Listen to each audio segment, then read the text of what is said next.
Okay, podcast number 3. We're here. Again, podcast number 3. So, first of all, it's windy. Yeah.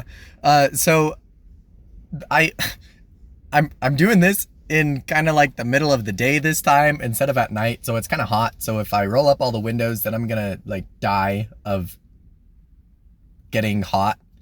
Um, but if I roll the windows down, then it sounds windy, and I figured I'd rather it sound kind of windy than die. So we're gonna leave it the windows down, and sometimes you'll hear the wind, and that's okay. But anyway, we're back. Podcast number 3.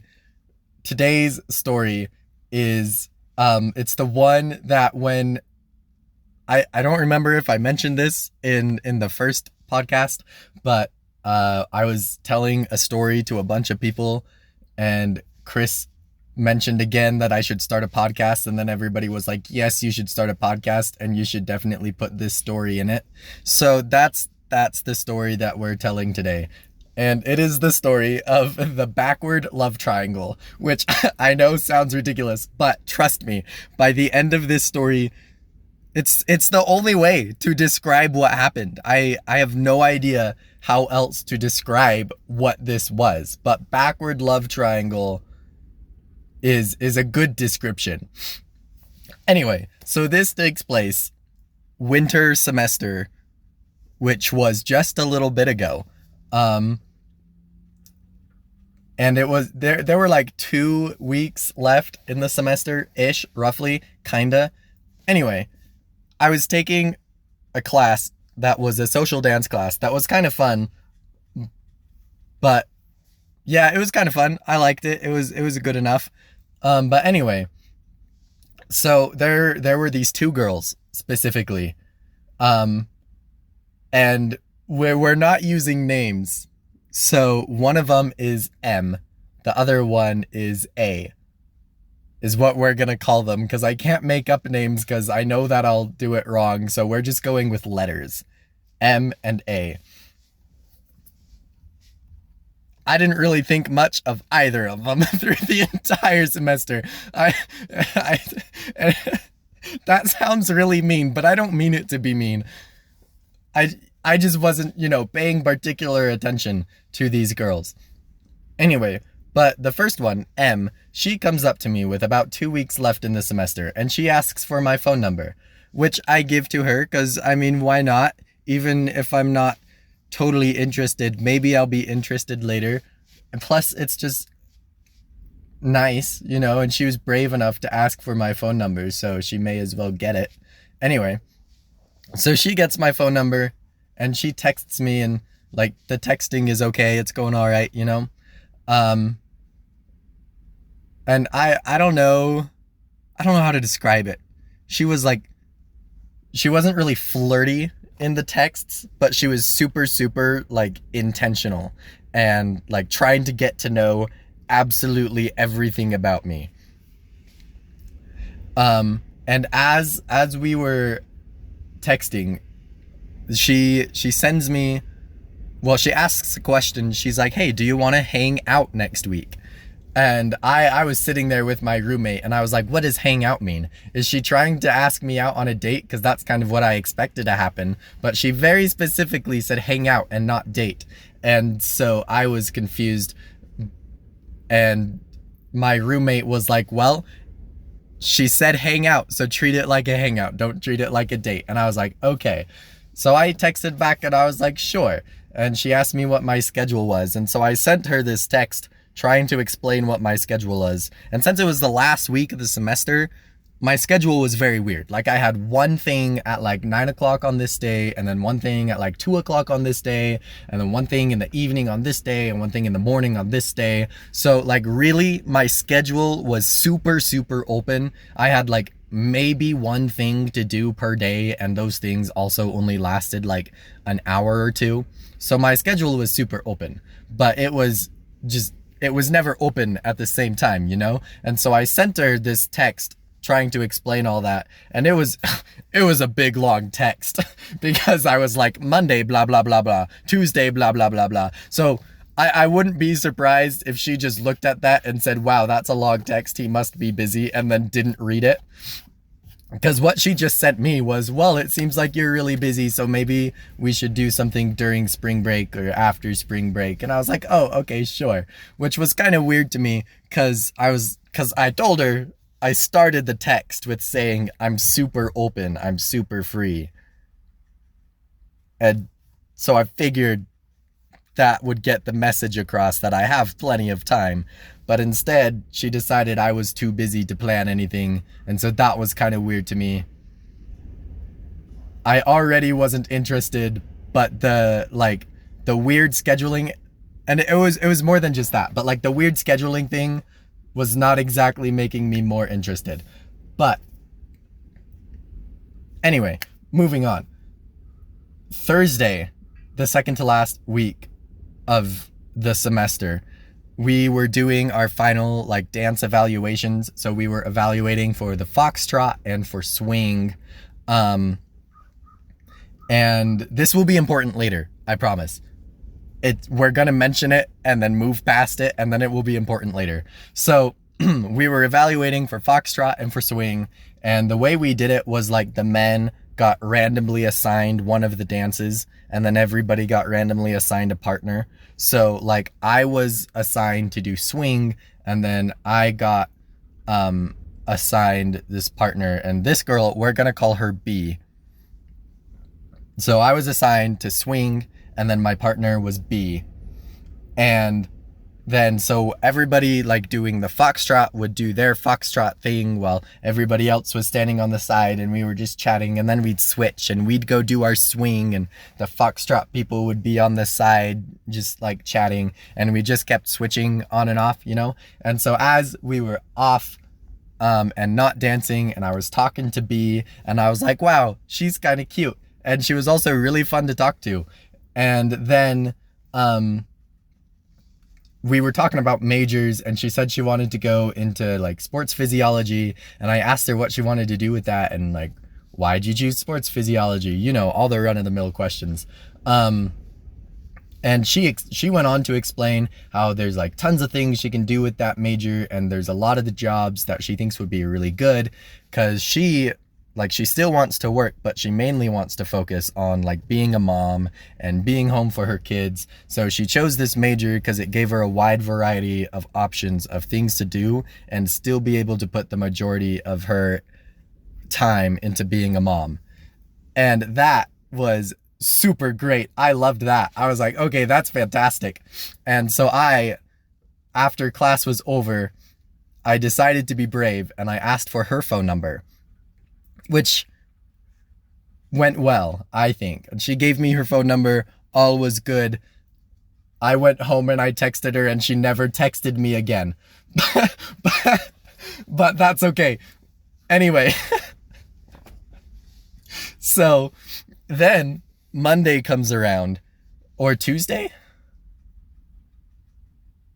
I think it was Monday. Oh, so instead of the previous story, instead of that being on Thursday, that was actually on Wednesday. Sorry. Anyway, so on Monday, since it was the last day of class, but we'd already done everything and our evaluations were done, we just met when we'd usually meet for class, but instead of dancing, we brought like 4 bags of pizza rolls and air fryers, and we made pizza rolls and ate pizza rolls, and people brought like cookies and stuff, and so we ate, we had a party. It was a good time. But anyway, so my plan was because it hadn't been that long, because I didn't text B right when I got home after getting her number. It took me a couple days because I was kind of busy. But so I texted her, so I didn't know yet that she was never going to respond again. So I was thinking maybe at the party I'll go chat to her. I don't know. But so I get to the party, and she comes in with another boy, and they very much look like they are together. So I don't know why she gave me her phone number. This is kind of weird. So I was like, well, that ship sailed. And so I went to talk to all the fun guys that were there. All the people I'd been chatting with the whole semester. So I went and I sat down with them. But then the other two girls, M and A, came up and they sat right next to me. And they were talking to me. And throughout that conversation, eventually the second girl, A, she turns to me and she's like, hey, you should come do karaoke with me on Friday. And I was like, okay, sure. And we exchanged phone numbers so that she can send me all the scheduling stuff. And I also discovered during that conversation that A had no idea that M had my phone number and that we had been talking, which stood out as really weird. Because in my mind, when two girls are like best friends, and like I was pretty sure they were because I saw them together like all the time. They were always talking to each other. They were never apart. So in my mind, two girls that are that close, you would tell the other one when you got a guy's number. And so the fact that that didn't happen was a little odd to me. Anyway, so throughout that conversation, they both seemed kind of flirty, but also kind of not. So I'm sitting here trying to decide what on earth is going on. And I'm not doing a very good job of figuring that out. And then the party's over, we go home, whatever, and I'm talking to my roommate about the whole situation, and he's like, well, how do you feel about them? I was like, I don't think I have any interest in M. A, maybe, she's kind of cute, but I haven't talked to her that much, so I don't really know. And he was like, well, you've got both of their numbers, so, and I was like, well, I guess you're right. And so throughout that week, I was texting with both of them, and A seemed to be really flirty in her texts. And so I was still trying to gauge like what was going on. Anyway, so we were planning for karaoke on Friday. And then I also found out that it wasn't me and A karaoke. It was me and A and M doing karaoke. And then all of A's roommates too. So that was interesting. And also during the party, she had invited other people to karaoke, like other guys, but that didn't give them her number and didn't send them any information. So it kind of felt like she was like covering up. So she didn't want me to be the only guy she invited, but then all the other guys she invited, she didn't give them any information, and so none of them were able to come because they didn't know when it was or where it was. So it felt kind of set up. But anyway, karaoke was supposed to be on Friday, and then on Thursday at like 9:30 at night, I get a text from A, and she says, hey, what are you doing right now? And I was like, right now? Pretty much nothing. And she says, do you want to go to McDonald's with me and M? And I was, again, just sitting next to my roommate. So I turned to him and I was like, I don't know how to, what do I do? Like, I don't want to, this is like, I do want to, but I don't want to. This is weird. And so he says, I'll go with you, but only if we go to Wendy's. I hate McDonald's. So I was like, okay, sure. So I texted her back and I was like, my roommate says he'll come if we go to Wendy's instead of McDonald's. And she was like, okay. So anyway, so we go to Wendy's, all four of us. And that was okay. Nothing really special happened, except for we got home and my roommate was like, I'd drop both of them. He's like, neither of them are worth it. They're both kind of weird. Get out while you can. And I was like, you're just being dramatic. I'm sure it will be okay. But I should have listened to him. Anyway. So Friday night comes along. And it's time for karaoke. So we go to A's apartment, and it's me and her and M and then all of A's roommates. and no other guys, just me and a bunch of girls. And I'm like, okay, well, we'll see where this goes, I guess. And we started with karaoke, which was okay. I didn't participate very much. I'm not much of a singing in front of other people kind of person. But then we did Just Dance, and I was like, okay, I'll do Just Dance. So then we did Just Dance, and that was kind of a party. And then we went to the dollar store and we bought a bunch of silly string and some squirt guns. And then we had a silly string war in the parking lot, which was honestly a blast. And then we went back inside and we watched Hairspray, which is a fantastic musical. And the thing is, that was just the night. That's what we did. It was fun. All the activities by themselves, fantastic. I had a blast. What was not fantastic was how weird it was. Because the whole night, like, I was pretty sure, previously that M was interested in me and that A was interested in me. But then we were doing this karaoke night, and the entire night, M didn't flirt with me once. She spent the entire night, like, trying to get me, like, alone with A, and, like, trying to get us to flirt with each other, and, like, and A spent the entire night, like, trying to leave me alone with M, and trying to get us to flirt with each other. And I didn't know what to make of it. And then, like, when we were watching, like, Hairspray, like, every time, like, I was sitting on the end of the couch.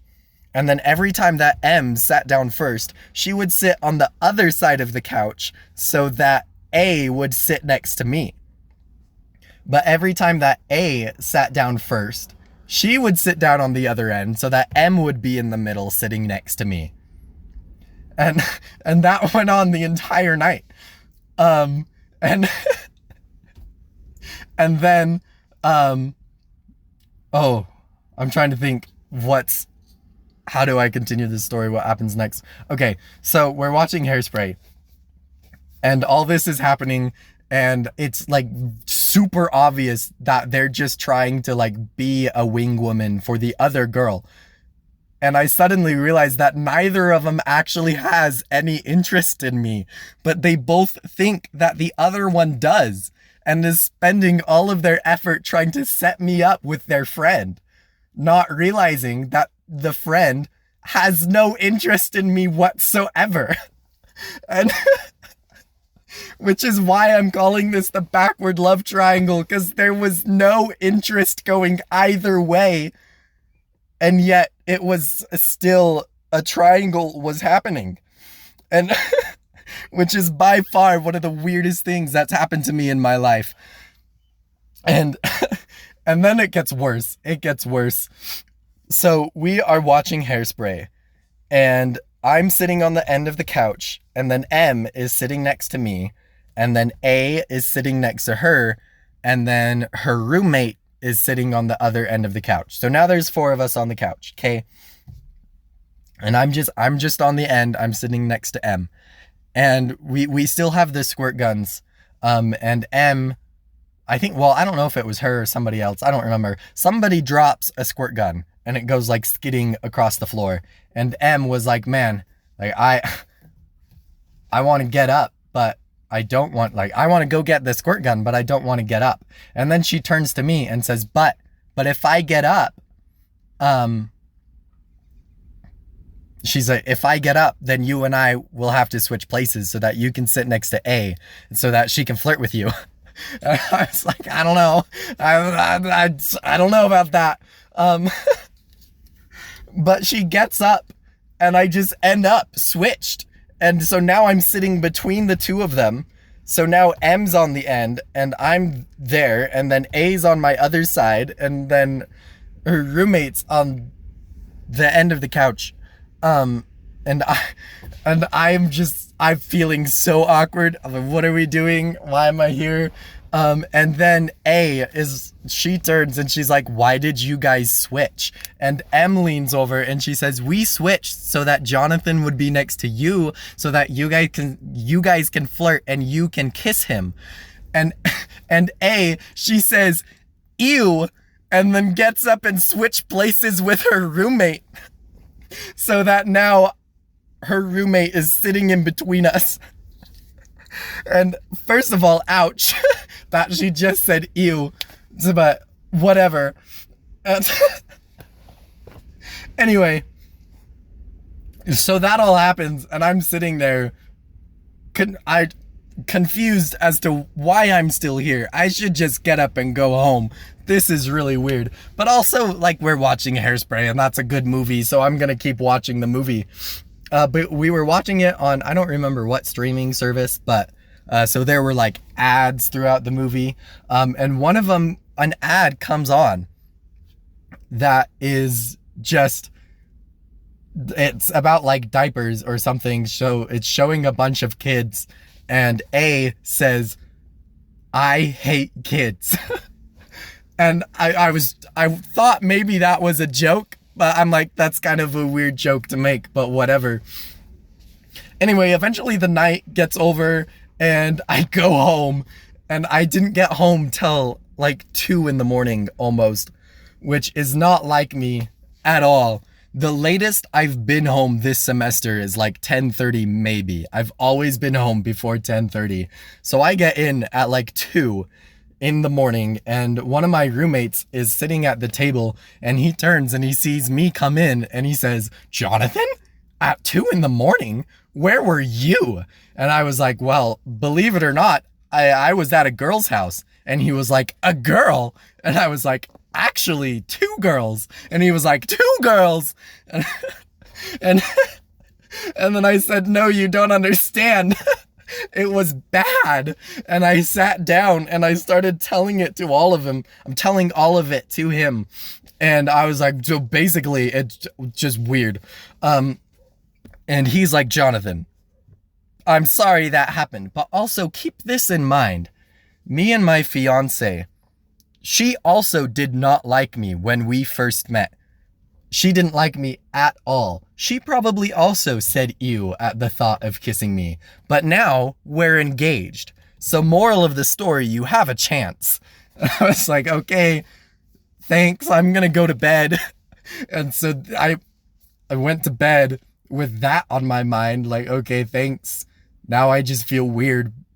But I went to bed, I woke up the next morning, and it was general conference that day. So I'm like, I'm watching the sessions of general conference, but M continues to text me. And so I text her like between talks and between sessions, and and eventually she asks me, she's like, so do you like A? And I was like, well, it's I don't know. I think she's kind of cute, but also last night was really weird. And like, she said ew, and also she said she hates kids.